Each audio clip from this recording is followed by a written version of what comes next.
Welcome, my name is Chris and I'm back this week with another lesson for you. Another masterclass video on this tune called 13 Hours by Shauf. I love this tune. The first time I heard it, I was just kind of blown away with the chord progression and it kind of stayed in my head. And if someone's asked me, what's your favorite chord progression? I almost want to say this just because it's such a unique thing, though I could never pick, right? They're like your kids. Although I have one kid, so I don't have to pick there either. But I love this tune. I would check it out if you don't know it. I ran into his work via this record, The Neon Skyline, which is kind of a concept album. It's super cool. He has several other great records too. Kind of singer-songwriter, indie, what have you on the style. This is just one chord progression, but we can learn a lot from it. So if you're studying harmony, if you want to write tunes that kind of sound like this or use the tools this tune uses, or if you just want to learn this song, I think you can benefit from this video. So I'm going to play the chord progression here. We just have 4 chords: E, C, F, some kind of F chord, and B or B7. That's it. And the reason this is such a cool chord progression is because it really sounds like this is the main key. When you listen to the melody, which I'll play a little bit of the melody because I don't know the words, but kind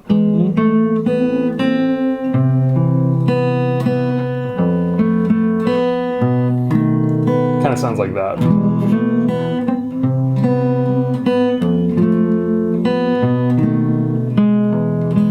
And it changes a little bit.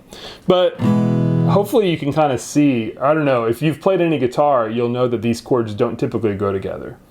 Specifically, E does not go with C at all, right? And F doesn't go with E. And the B7 and E go together all the time. We have these 2 outside chords in this key, right? So if we're using numbers now, 1 is E, right? This flat 6, the C, that's a certain sound. I think this is where I disconnect with a lot of other teachers and people who talk about ear training and numbers.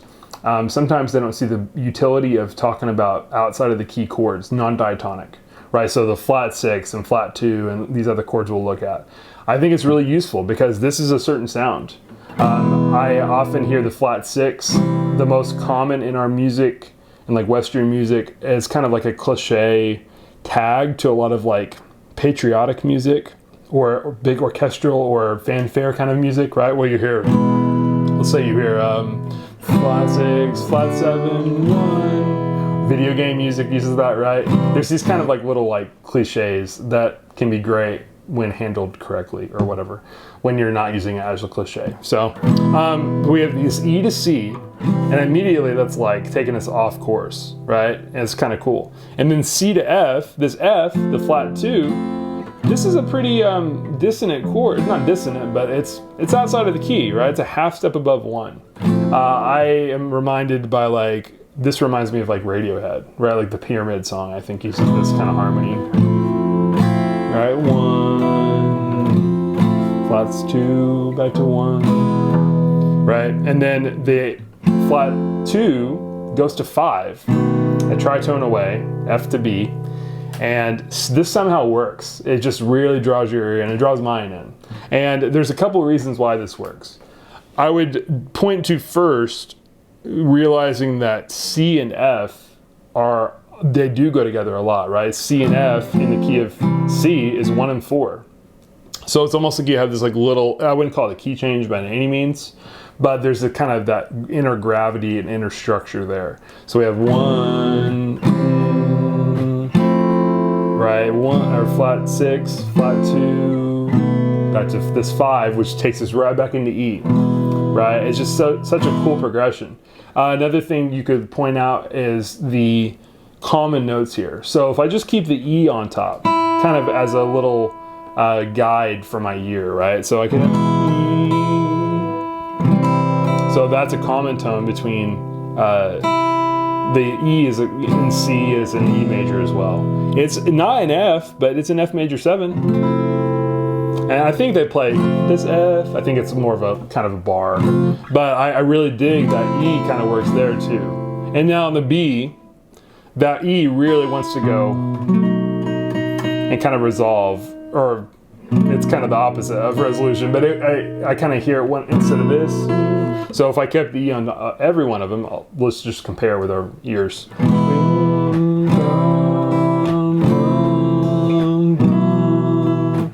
It's kind of nice, but I really dig it if we lower that E to D sharp. And this B7 voicing, if you're still learning guitar or learning some of these new chord voicings, doesn't have a D sharp, it has it there. So what if I play like some kind of version like this? You could play 2, 4, 2, 4. This is like a B7 movable chord. You could also do 2, 4, mute 4, a hard mute on that G string. It's just under the finger mute, under my ring finger. And now I actually would not necessarily play it like this every time, but now we can listen to the top.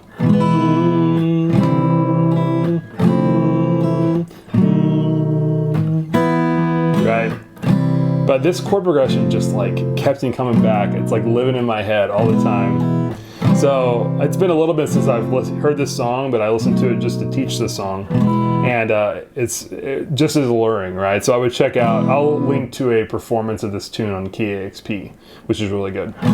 Okay, the way I probably prefer to play it though, just for a little bit more bass, and I think it really, on the other side of the chords, the bass motion being really smooth, I think really helps us here. So what if I go E, I can even do C over G.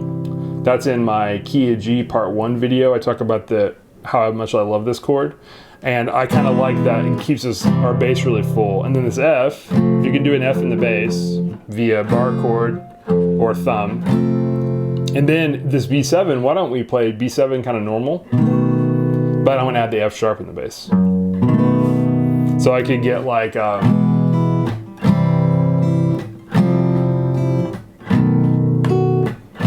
and I could even see if I can do both. The F sharp in the bass. That's not a great chord, but you don't need much on the B7, you know.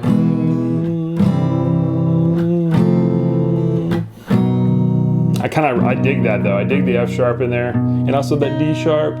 I think I'm hearing that D sharp, that movement, and maybe the clarinets. There's a really cool clarinet part that goes with this too. Kind of orchestration. So that's the extent of this. Though, let's look at also how you could kind of use this language or these sounds for yourself and to get more acquainted with them if you're just studying harmony. So that's what, at the bottom here, I have the normal E major scale written. And this is kind of the palette of chords on the top of this scale, the numbers. This is our typical lineup, right, of diatonic sounds that comprise 95% of music, right? But it is not uncommon to go off course here and to play some of these borrowed chords, these non-diatonic chords. And again, if you get anything out of this video, it's that if you use numbers, which I will say 40,000 times, use them a lot, get acquainted with the sounds, tag the number to the sound when you go like 1 flat 6. Then you can try another key. You just try to see, okay, what other keys is that easy to play on guitar or whatever instrument you play. Like you could do the key A, and then flat 6, which is a half step above 5, right? 1, 5, flat 6, that sound, right? Flat 7, 1, right? So if I do that A, or A, that kind of sound, that could go to E, right? So as a writer, you can kind of hear how flat 6 can resolve to E. That's a really common way to treat that. But that's the thing here, is that these non-diatonic chords, even though they're out of the key, still have a vibe. And you have to really get pretty distant from a tonal center or any kind of feeling of being in a key for these things to not have a vibe. If that, and I'm speaking in weird language, but meaning if I had a song that was like E, G, F minor, A flat minor, C sharp minor, D, F sharp, right? My ear, and probably your ear, is like, what's going on? There's nothing much tying us together, right? But when I'm in a kind of, when the melody especially is pointing to this is one, then the other chords relation to it, even if they're out of the key, like the C and this F, have a certain vibe, and that B7 is like, okay, never mind, come back here, right? It's like we're at home now. Where are we at? It's like we're on all of a sudden on the roof, and it's the middle of the night, and then all of a sudden we're in the basement, and it's like the next day. We're like, how did I get here? And then here, it's like, no, come back inside. You've just been sleepwalking, all right? It's that kind of feeling. That's what I'm trying to get you to hear. So revisiting these flat chords, this is sometimes called mode mixture, because this is a classical concept of like borrowing chords from the parallel minor. So that'd be E minor. So that's where some of these chords come from, like, E to G. Well, E minor and G go together, so E and G kind of do as well. You can just freely borrow from that. This is the thing in rock, right? G, I'm gonna go to 4. So that's really common. The flat 6 is common-ish. It often goes to 5, or you go flat 6, flat 7, 1. The most common out of these, though, is definitely flat 7. That is a huge chord that's often used, right, a lot. How many songs go E, D, A? And often the 4 chord gets invoked with that flat 7 around it, because flat 7 to 4 is a 4 relationship, meaning flat 7 is 4 of 4. I talk about this briefly in my what something can teach us video. So check that out if you're more interested. I call those secondary subdominants, meaning you're playing the 4 of a 4 chord or the 4 of another chord. So that flat 7 is definitely the most common. That's like rock and roll in a nutshell, right? The blues. But rock and roll really likes this relationship of going a whole step under 1, back to 1, or to 4. Right. Least common would be probably the flat 6. Really, the flat 2 is going to be the least common, because that's just pretty dissonant. Again, it's a real dramatic. It's not dissonant, it's just dramatic. It's like such a departure, because it's just a half step away from 1. And F and B flat, the flat 5, which that's a cool vibe too. There's a flat 5, and I think a version, or maybe the original tune called Clementine by Elliott Smith. The Punch Brothers, which is one of my favorite bands, they do a cover of that, and there's a flat 5 in there. But that'd be like 1, flat 5, 4, right? That kind of sound. So, right, that sound, flat 5, 4. So this is a, if you play E to flat 5, that's like a tritone, which is really cool, and there's a lot of interesting relationship there. But the flat 5 and this flat 2 are definitely the least common out of these. But maybe your takeaway here, if you're really trying to master this stuff, is maybe try to transpose this original progression. So 1, flat 6, flat 2, 5. Again, there's not many keys on guitar where those are all easy to play at the same time. So you might have to use some bar chords. Like, I'll try it briefly in A, because I know in A, flat 6 is F. So imagine the song now, it'll be like, boom, boom, boom, boom. And then B flat, boom, boom, boom, boom, boom, boom. And I'm playing B flat major 7. So you could play major 7 on both of these. Let's see how that sounds in the beginning. If I go E, C major 7, F major 7, B7. So that kind of seems to work.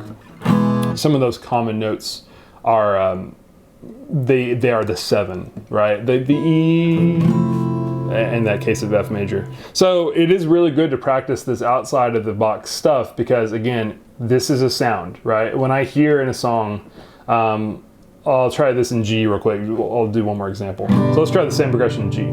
So this means G's 1, flat 6 would be a half step above 5, right? So E flat. And immediately we're all, kind of weird in guitar land, right? But 1, some kind of E flat. And then flat 2 would be A flat, right? Bum. I want to play it with that G on top, right? And then D7. So, not too bad, right? But movable chords. You have to know some of these major 7s when you have to play E flat major 7 or whatever. So that's a really good practice. I was going to go back to, when I hear music, tonal functional music like most music is, when let's say I'm in G and all of a sudden I get like B flat, something like that. So I've heard that progression a few times. There's usually a reason why this stuff works too on the melodic side. Like there, I was kind of hearing. So the third, this is 5 here, turns into 3 when we play a B flat, right? But remember, it's still 5 of the other key. 5, 4, that 4 is in the D7 or it's in the C. So 5, 4, 3, right? Or 5, 4, 3. I could do 1 and then like this is now the 5th of B flat. This is flat 7 of the key. So flat 7, 7, 1. That's really good practice, right? To practice this voice leading stuff.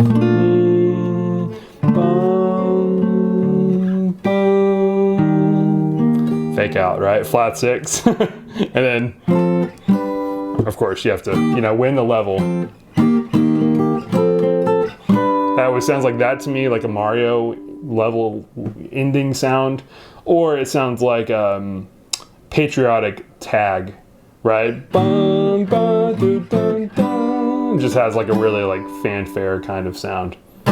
Okay, so I would go through these, go slow, and you can eventually, wherever you're at on your ear training journey, eventually these outside of the box chords or outside of the key chords can totally be learned and felt, right? That's the goal. And again, on guitar, this stuff is pretty temperamental, meaning it's like most keys, it's hard to play all these chords. So you might have to learn, it might be a good excuse to learn some movable chords. That way you're kind of ready for when the moment calls.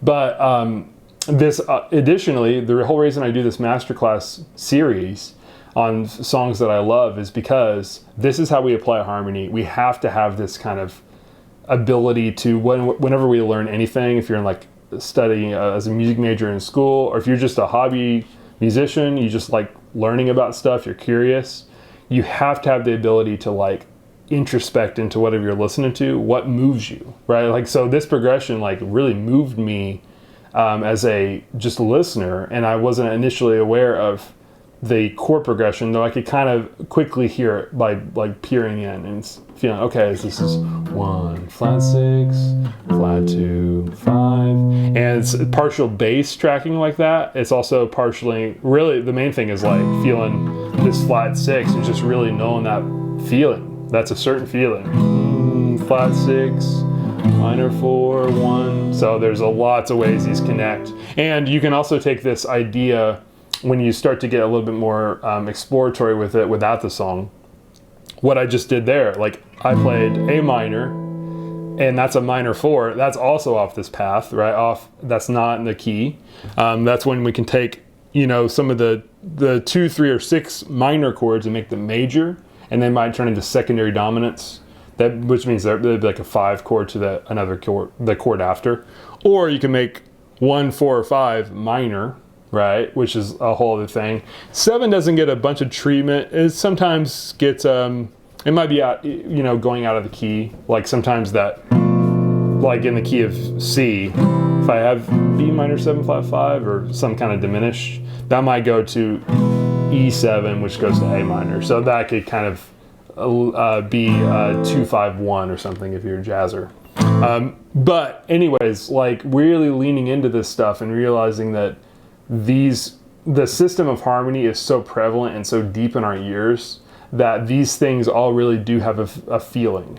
And we can often slap a common label on a sound that seems disconnected from any other song, right?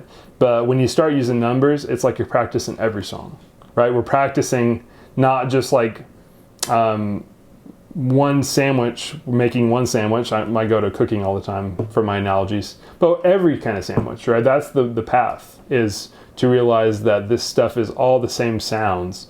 And really when you start using numbers, you start realizing that even if it's in another key, it still sounds like 1, right? So when I'm in another song and I'm just writing something, let me write something in D.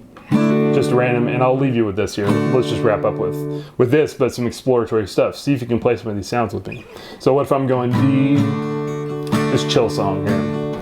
And let's say I want something kind of unexpected. Maybe I go to 4 and I'm just writing a song. Well, what if I go to flat 3 now? F, and back to D. Maybe speed that up, 4, flat 3. Now I could take a cue from this song. What if I go to 5 to kind of tie it back? So I have 1, 4, flat 3, 5. That's okay. And I'm, you know, my brain is like almost wants to make it just like this song.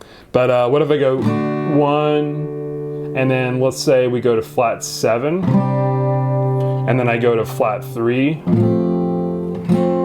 and then let's say flat 6, which would be B flat. And then that could land us on the 5. The more you stay in the flat side of things and you're out of the key, the more it kind of feels like we're floating. Like we don't even know what key we're in, maybe.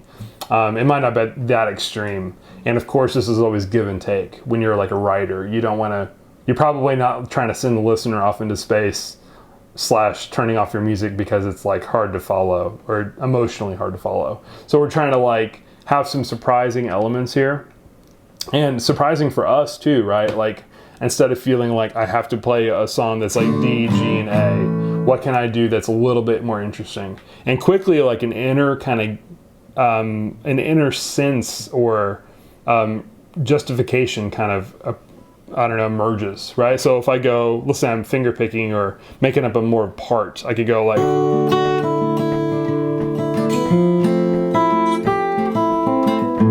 what I want to go to, F is flat 3, maybe 4. And then maybe flat 6, 5. 1, flat 3. I forgot what I went to. 4, flat 6, 5. Right? It kind of leaves us on our toes. Or what if I do D major and F is flat 3, right? Well, D minor is relative to that, which is essentially the same thing as F. So what if I go D, D minor, and maybe C, flat 7, right? 4. So D, D minor, C, G. Beautiful. That's cool, right? D, it's like, oh, we're happy, never mind, main character's gone rogue, right? 1, and then this could go to, I hear that, want to go down like that. And then I could take this down somewhere else. I could kind of follow this. Maybe like bum, bum, bum. So I did 1, 1 minor, flat 7, and I kind of heard this maybe going back up to flat 6, but the melody is the F. And then I could do bum, flat 6 to 5, or flat 6 to minor 4, 1. What did I do? 1,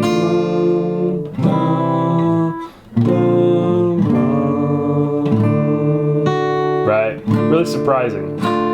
And that's what I'm here for. I love when I'm surprised by harmony. But again, it's give and take. We have to really use our ear, and this is kind of almost a gut thing when you learn some of these tools. And that's also exploratory. We're just learning how to like see what happens, right? Like write a song in A or D, and then just kind of pick a random chord. You know, F minor.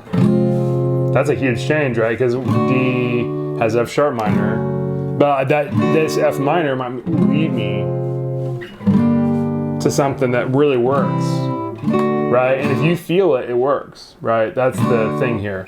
And if the melody is really smooth, it works. But really, you can justify it by just being like, this is cool. And honestly, that maybe whoever wrote this tune, Andy Shauf, I'm sure, wrote this chord progression. Maybe that was his rationale. But the C and the F, I love that inner structure there. That's why I think this is extra cool. And the fact that it's only 4 chords and you have this kind of inside, outside, outside, inside kind of thing, which is super cool. So I wanted to do a quick video on this. It, of course, ended up being almost half an hour, but that's how I be. So like this video and subscribe to this channel if you like this content. I'll be back with a lot more songs, and I'm always passionate about furthering this journey for myself, and I've discovered teaching to be part of that journey. So trying to get some really crucial intuitions that I really wish someone had told me, and how to use these things, you know, to even use listening to music as a part of your journey, as a part of the intake of all the sounds you want, as a way to practice numbers, a way to practice singing, a way to practice hearing bass lines, feeling these numbers, right? That's what it's all about to me. So, okay, until next time, I'll see you then.